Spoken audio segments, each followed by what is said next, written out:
Hi, I'm Kevin Thomas, W1DED, and this is Q5 Ham Radio. Today I'm handing the mic to Q5 veteran Randy K5ZD, who's joined by George K5TR to share some ARRL Sweepstakes inspiration. The Sweepstakes has been running since 1930, with just 4 years skipped during World War II, making this the 91st running of one of ham radio's great traditions. Before we dive in, a quick thanks to ICOM, innovative radios trusted by amateur operators across the globe. Randy, it's all yours. Hello, I'm Randy Thompson, and this is Q5 Worldwide Ham Radio. And today we're joined by George Fremin K5TR to talk about Sweepstakes, the upcoming Sweepstakes phone contest. And so, George, good afternoon. Welcome. Thanks.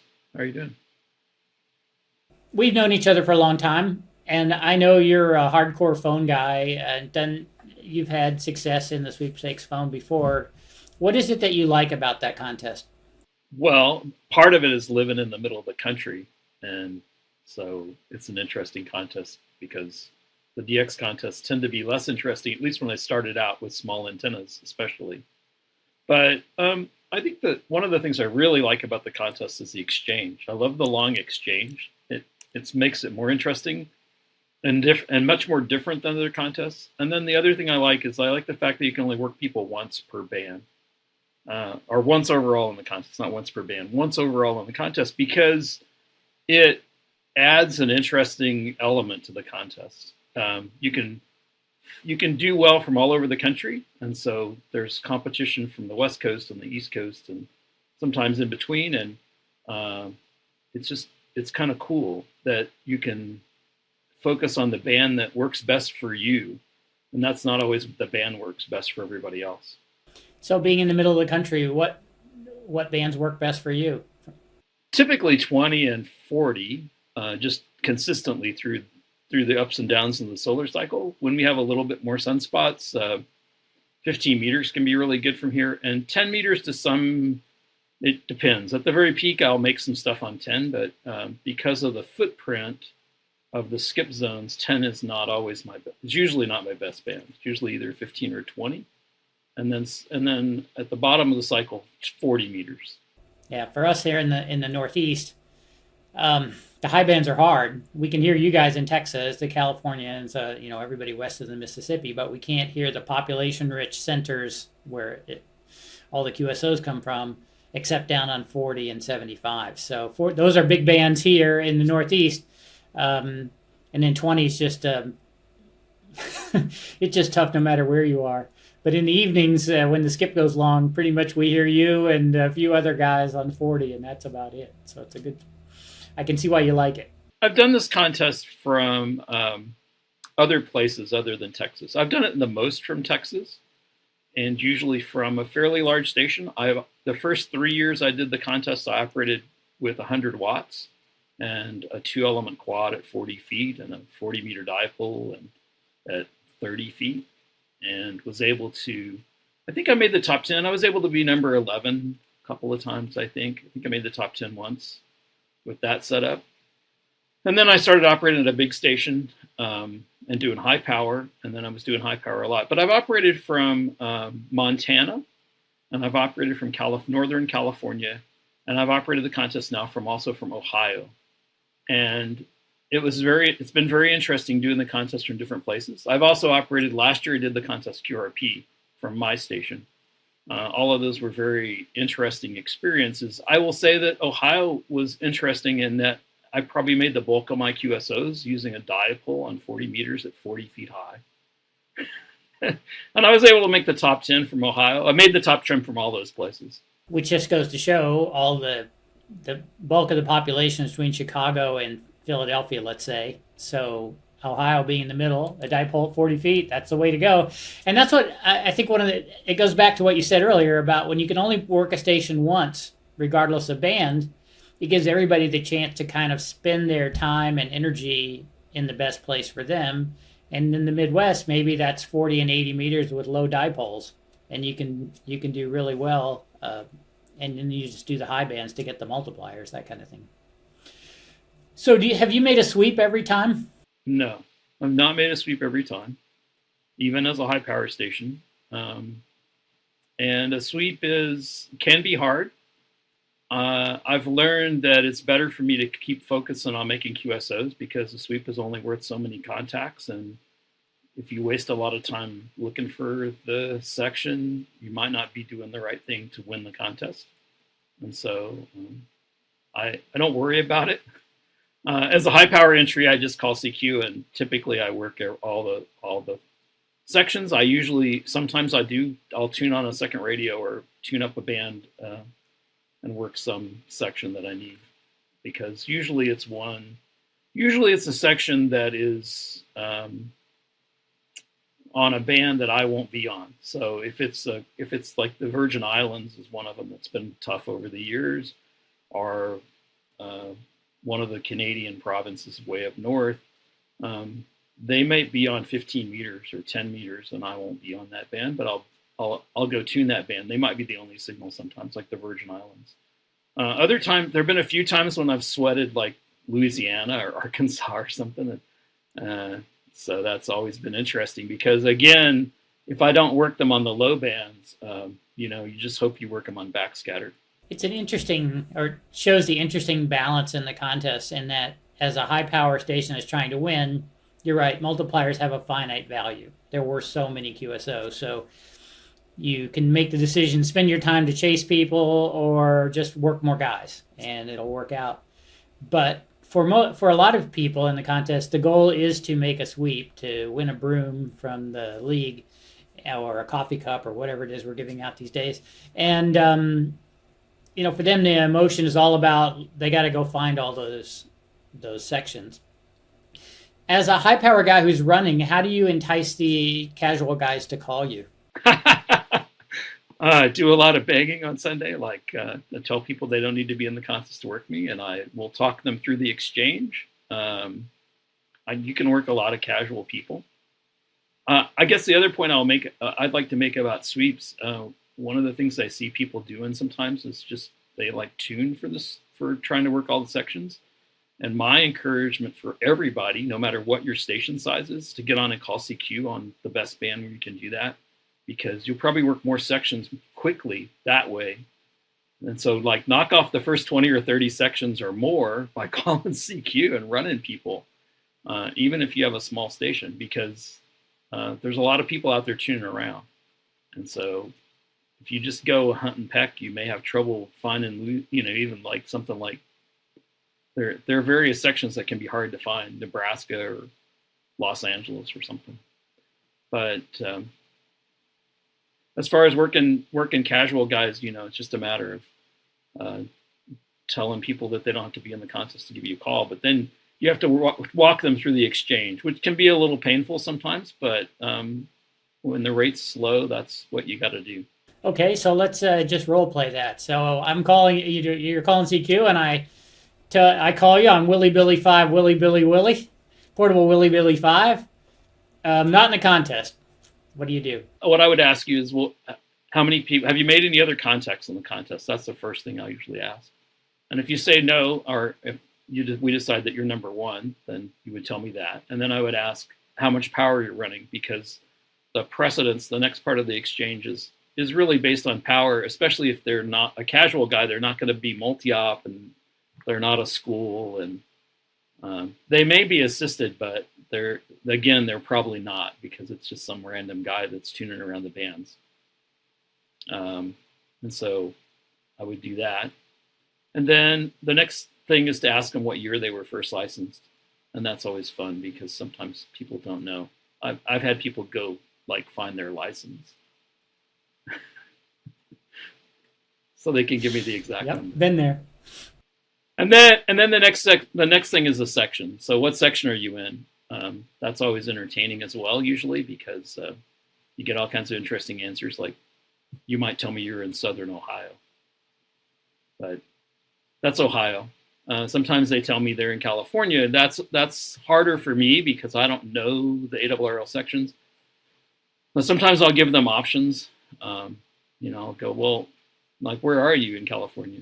And they'll tell me, sometimes they'll tell me some city and I don't know where that is. And I'll go, well, how about and I'll ask them ARRL sections, because a lot of people do know the ARRL section, but not always.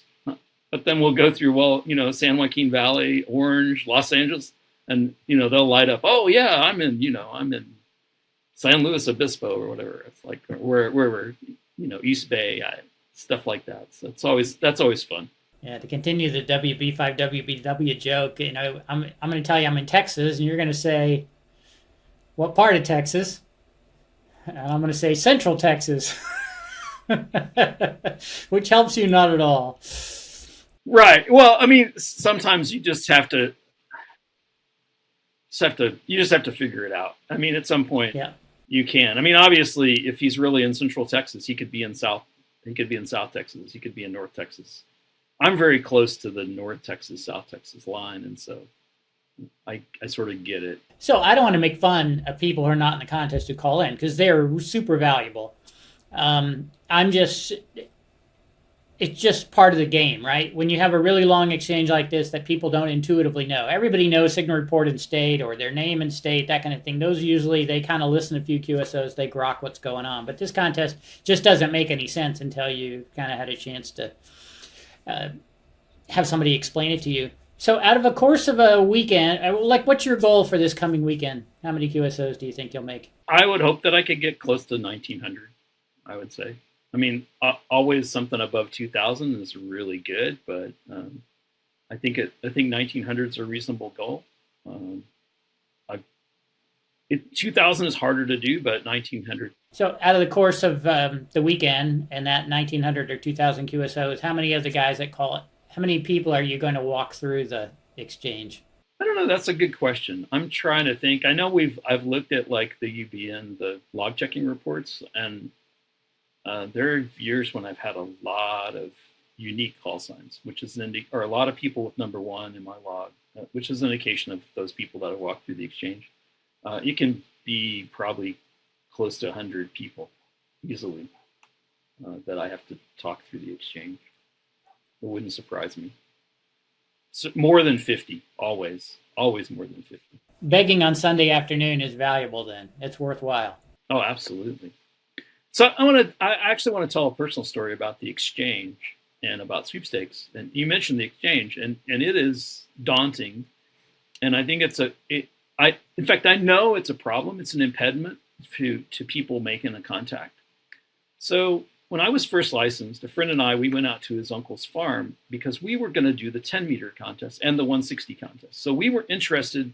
We understood that there were contests, and we were going to get on in the 160 and the 10-meter contest. And we were out there the third weekend in November working on the 10-meter beam that we had built, and also our 1,000-foot wire that we'd put up for 160.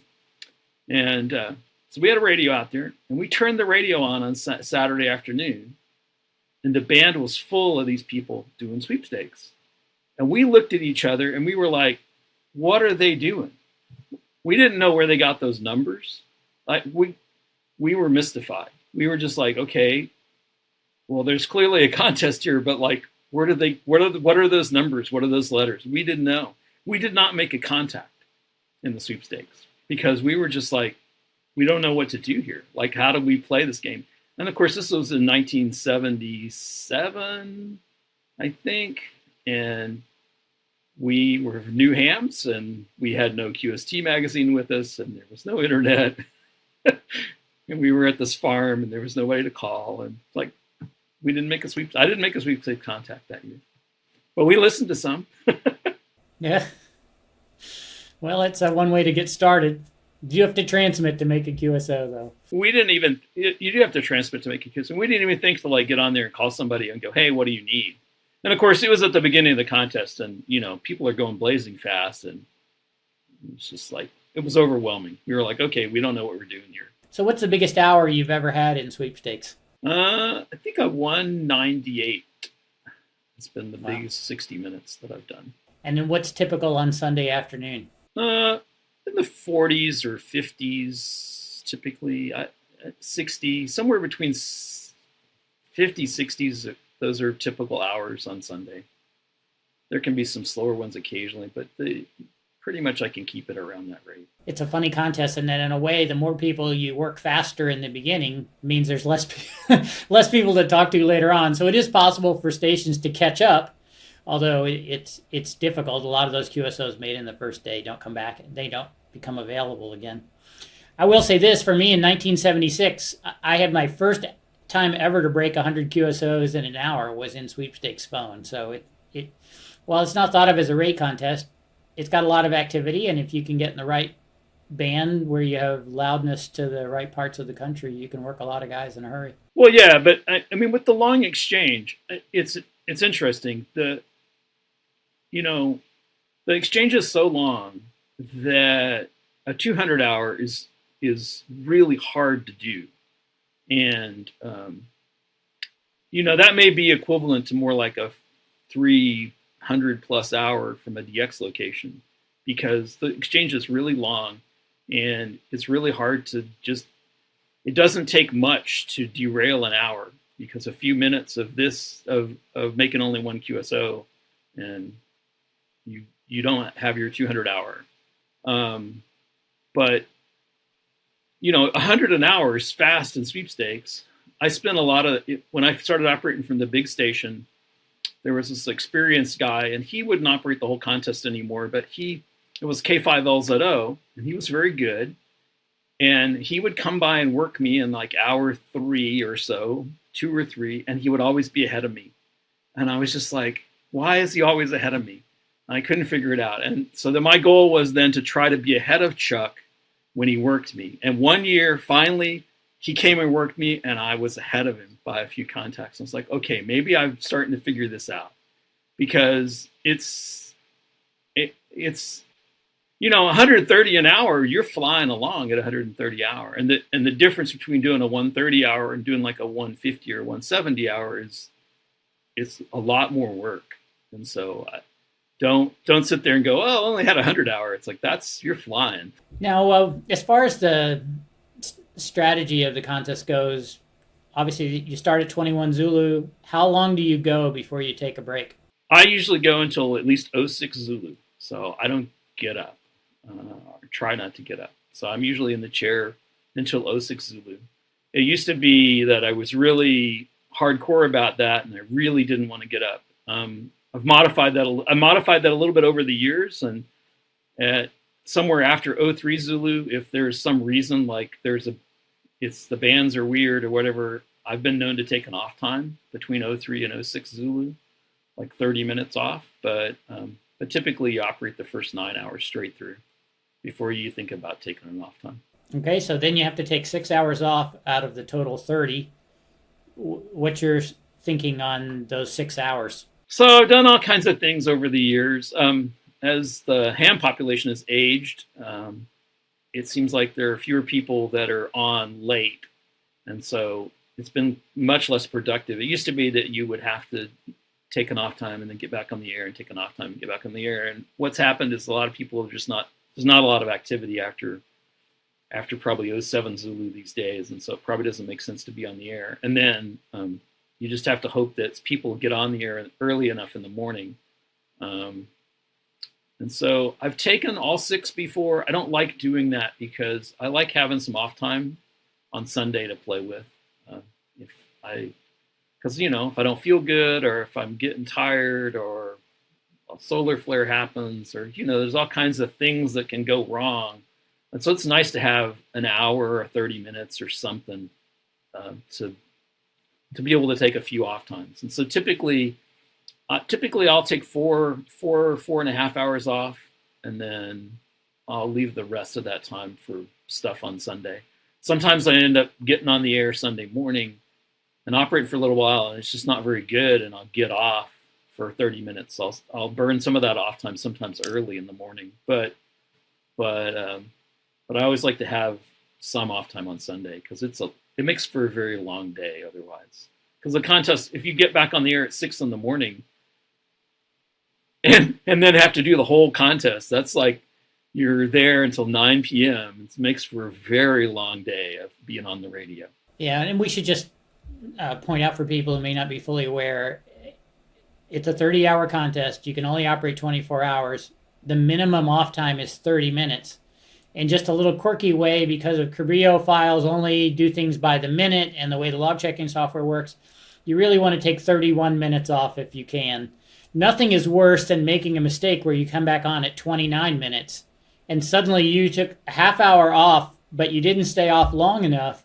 And so now you don't get credit for that off time. And we've all made this mistake. Or you do an accounting error where you think you've taken more off time than you have, or you haven't taken as much. And so you end up at the end of the contest going, uh-oh, I operated 24 and a half hours, or I operated 22 and a half hours, something like that. So if you're really trying to make as big a score as possible, you want to keep up with the off times.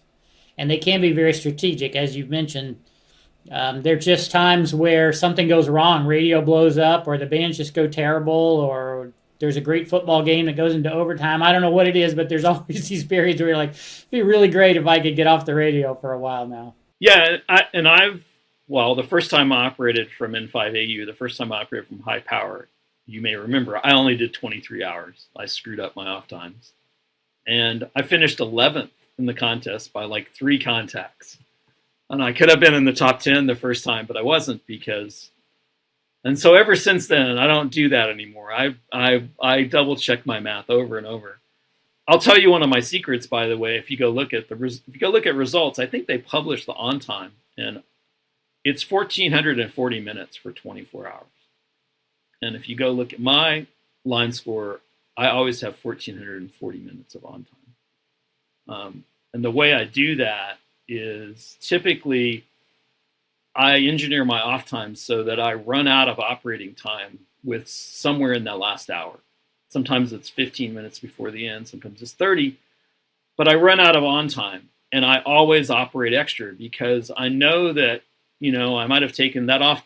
I took that off time, but it may have taken 33 minutes before I made a QSO when I got back on. And so I always operate another 5 or 10 more minutes at the end of the contest, and then they just remove those QSOs at the end when I've run out of operating time from the log checking. And so I give people some QSOs. I do exactly the same thing because I like to end with about 15 minutes left to go because you just run out of time. You work a few more guys, so what? But then you can never find anybody to work in the last 10 minutes, so it's kind of a good time to be off anyway, which brings us to one of these weirdly confusing conversations. An off time needs to be 30 minutes long. But really, you need to think about it as on time is what matters. So if you miss the first 20 minutes of the contest, that counts as an off time, even though it's only 20 minutes long because you haven't started yet. Then you work the contest. When you hit minute number 1440, you're done, whether that's at the very end of the contest or whether that's 30 minutes before the end of the contest. And a lot of people get confused by that, but just measure on time and it'll all work out fine.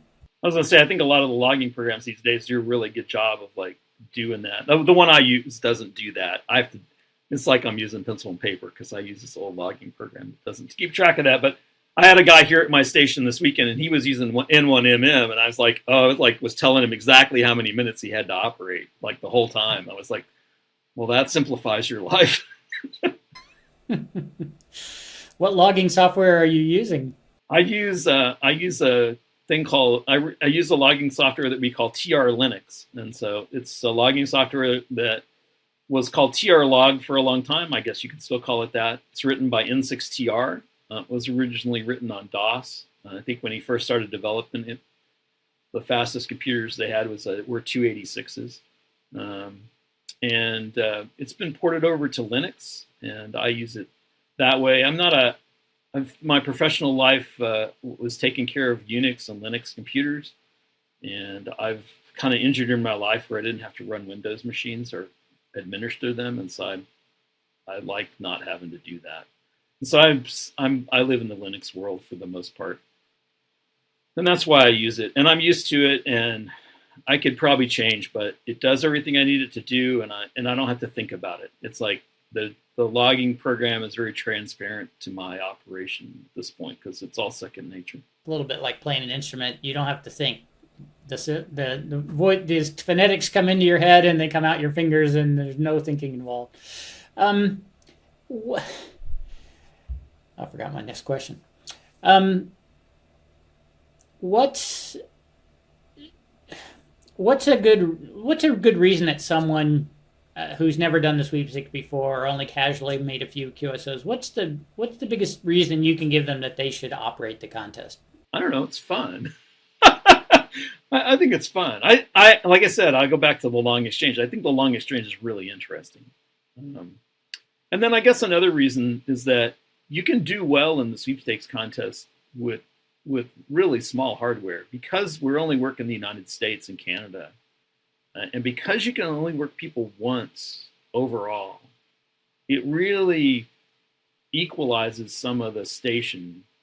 You don't need a huge station to do well in the sweepstakes. I mean, there are all kinds of people that don't have big stations that are doing well in this contest and even making the top 10 or top 5 with, literally wire antennas. I did the contest. I'm not a great CW operator. I did the CW contest from a park. I did run 500 watts, and I ran a vertical. I ran a 20 meter vertical, so sort of like a fan vertical, if you will. And I made 900 contacts from the park with this vertical. And so you can have a lot of fun in this contest with very little hardware. So I would encourage people to get on just from that perspective, because there's a lot of people out there that don't have much in the way of hardware, but you can get on sweepstakes and make 500-600 contacts with, in-fed half wave at 30 feet. Yeah, I would agree. I think fun should always be an aspect of this. Limited stations, you don't need a lot. Agree with you there. ICOM does a great job of sponsoring plaques for all the different categories and the different ARRL divisions. So there's a lot of chances to win something for the wall. Of course, there's certificates for every section, every category. So you could be the only QRP guy in West Virginia or something like that and win a certificate and still have the fun of working 200 or 300 QSOs in the course of a weekend. And also, there's a lot of talk about emergency communications in ham radio. And when you think about it, we have very little chance to practice. And I think the sweepstakes is almost perfect practice. Like we saw a thing in the ARRL newsletter here recently about they've added a new precedence to messages. And in some ways you go, wow, people are still exchanging messages. But yes, the national traffic system still exists. A lot of traffic has moved off of CW nets and into other modes and so on. But the fact of the matter is, if you're in an emergency situation and you need to communicate a bunch of information from point A to point B, practicing copying long, complicated exchanges and getting your head around it is valuable practice. And it's really hard to get any simulated way. So it's worth trying just for that.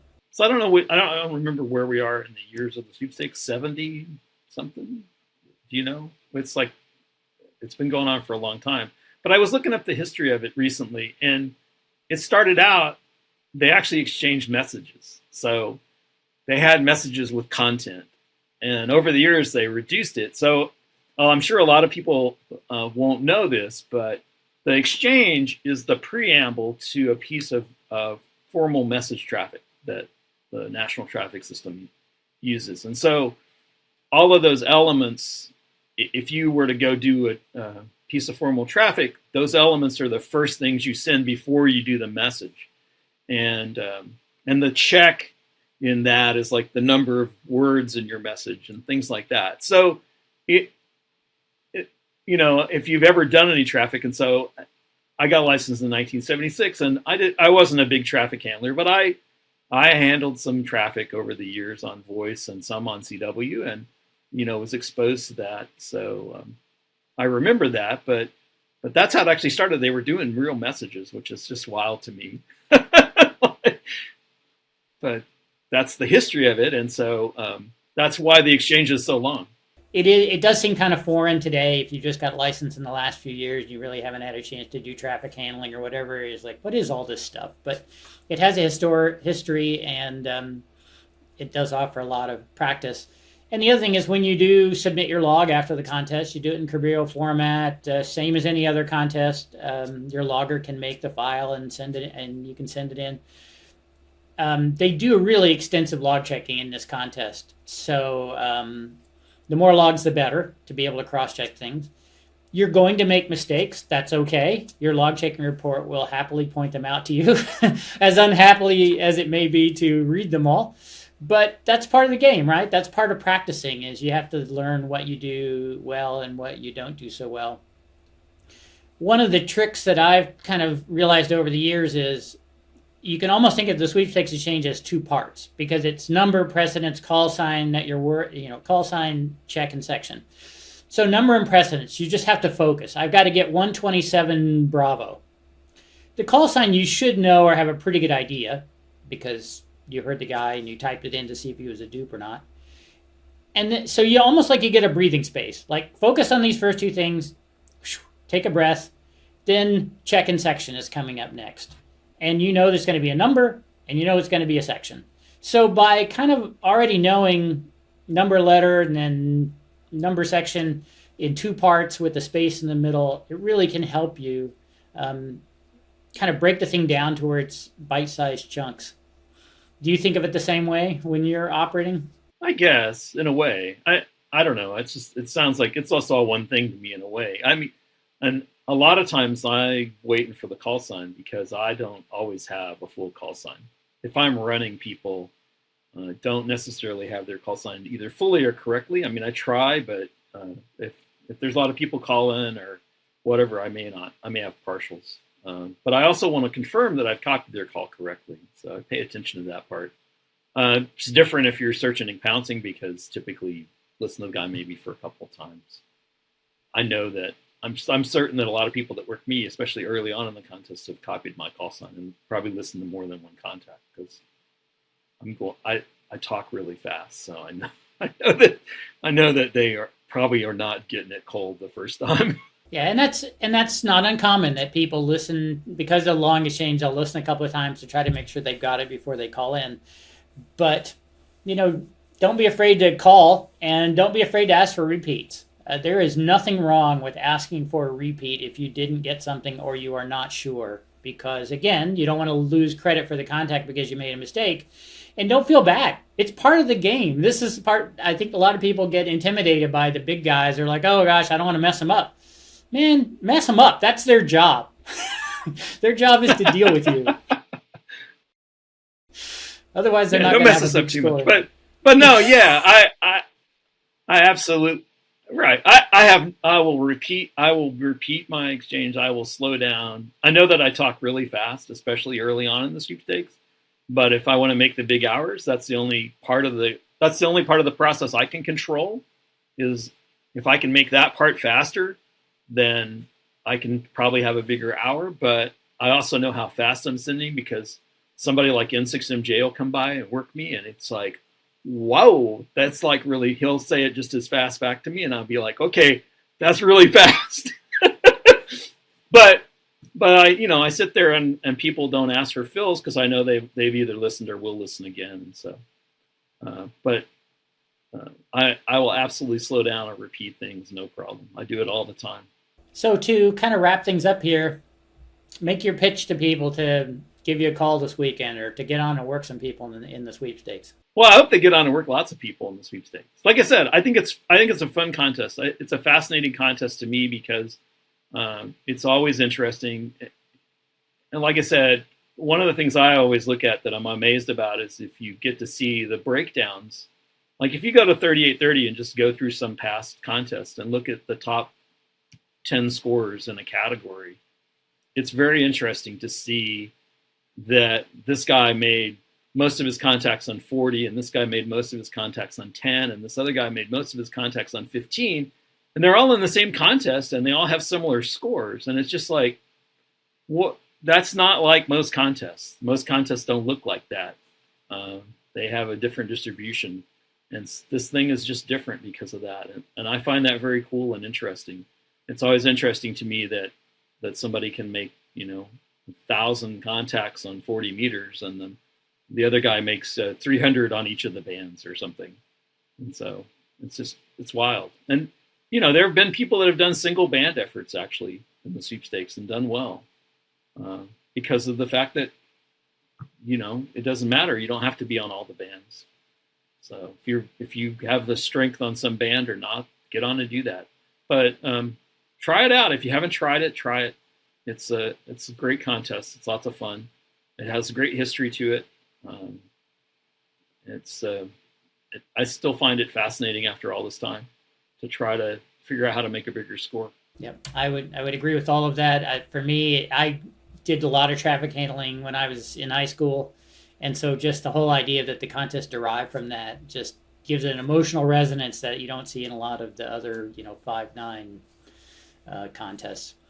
But so anyway, George, thank you very much for your time, and interesting hearing your thoughts about the sweepstakes, and hopefully we'll see you on the radio. Well, thank you. Hope to see you on the bands this weekend too.